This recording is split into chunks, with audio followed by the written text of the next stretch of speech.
Xin chào quý cô chú anh chị cùng toàn thể các bạn.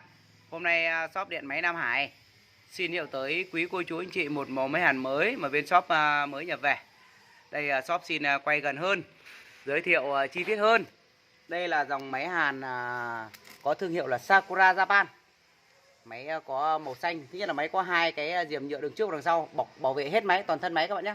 Rất là đẹp, rất là chắc chắn. Đây mình xin quay qua mặt trước cho các bạn tham khảo. Đây là máy có đồng hồ hiển thị công suất dòng hàn này, có đèn báo dòng điện này. Và máy đặc biệt nhất là máy có hai núm chỉnh các bạn nhé. Núm thứ nhất là núm chỉnh dòng điện hàn, núm thứ hai là núm chỉnh hồ quang hàn các bạn nhé. Và model là ARC 315. Đây máy có kiểu dáng thể thao rất là đẹp. Đây mình xin quay qua ngoại quan bên này các bạn tham khảo. Đây, máy rất là đẹp, rất chắc chắn. Trọng lượng bình máy nặng 3 cân các bạn nhé. Trọng lượng bình máy nặng 3 kg, là dòng máy mini.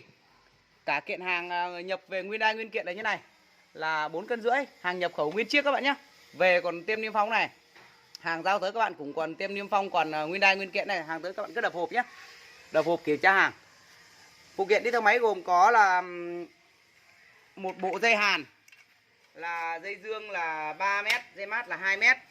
Và bên shop có tặng kèm theo một bộ combo quà tặng dành cho những khách hàng nào nhanh tay các bạn nhé, là một bộ mo hàn, kính hàn, búa và xỉ, bàn chải sắt như này, và một cái góc lâm châm, cái góc vuông, cái góc hít lâm châm các bạn nhé. Và đây là phiếu bảo hành chính hãng của sản phẩm, là bảo hành 24 tháng và lỗi 1 đổi 1 ở trong vòng 30 ngày đầu tiên. Tuy dòng máy này rất nhỏ vậy thôi nhưng mà máy rất là khỏe. Để biết được dòng máy này khỏe đến mức nào thì hôm nay shop xin làm một video test thử kéo liên tục với que hàn 3 ly 2 để các bạn tham khảo xem dòng máy này khỏe đến mức nào nhé. Đây mình xin test thử kéo liên tục với que hàn 3 ly 2. Mình xin để dòng điện chỉ là 250 các bạn nhé, 250 kéo liên tục với que hàn 3 ly 2. Đây mình xin test thử kéo liên tục để các bạn tham khảo. Hàng tới các bạn cứ kiểm tra hàng và cắm điện test máy trực tiếp trước khi nhận hàng và thanh toán. Nếu test máy không ưng ý hoặc sản phẩm không đúng như quảng cáo, mình từ chối nhận hàng, mình không mất gì cả các bạn nhé. Ngoài những dòng sản phẩm này ra thì bên shop còn có những cái dòng máy hàn tích, máy hàn mix, máy hàn mắc, hoặc là các dòng máy con pin, con điện, máy cắt cây, cắt cỏ, máy rửa xe. Tất cả các sản phẩm bên shop tới đều quý khách đều được kiểm tra và test máy trực tiếp. Không ưng ý mình từ chối nhận hàng.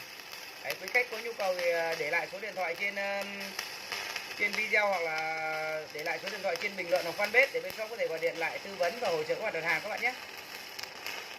Đấy, kéo que BN2 rất là đơn giản thôi. Máy có thiết kế nhỏ gọn, chuyên chủ yếu dùng cho công trình, công trường, nhà xưởng, gia đình đều phù hợp hết các bạn nhé.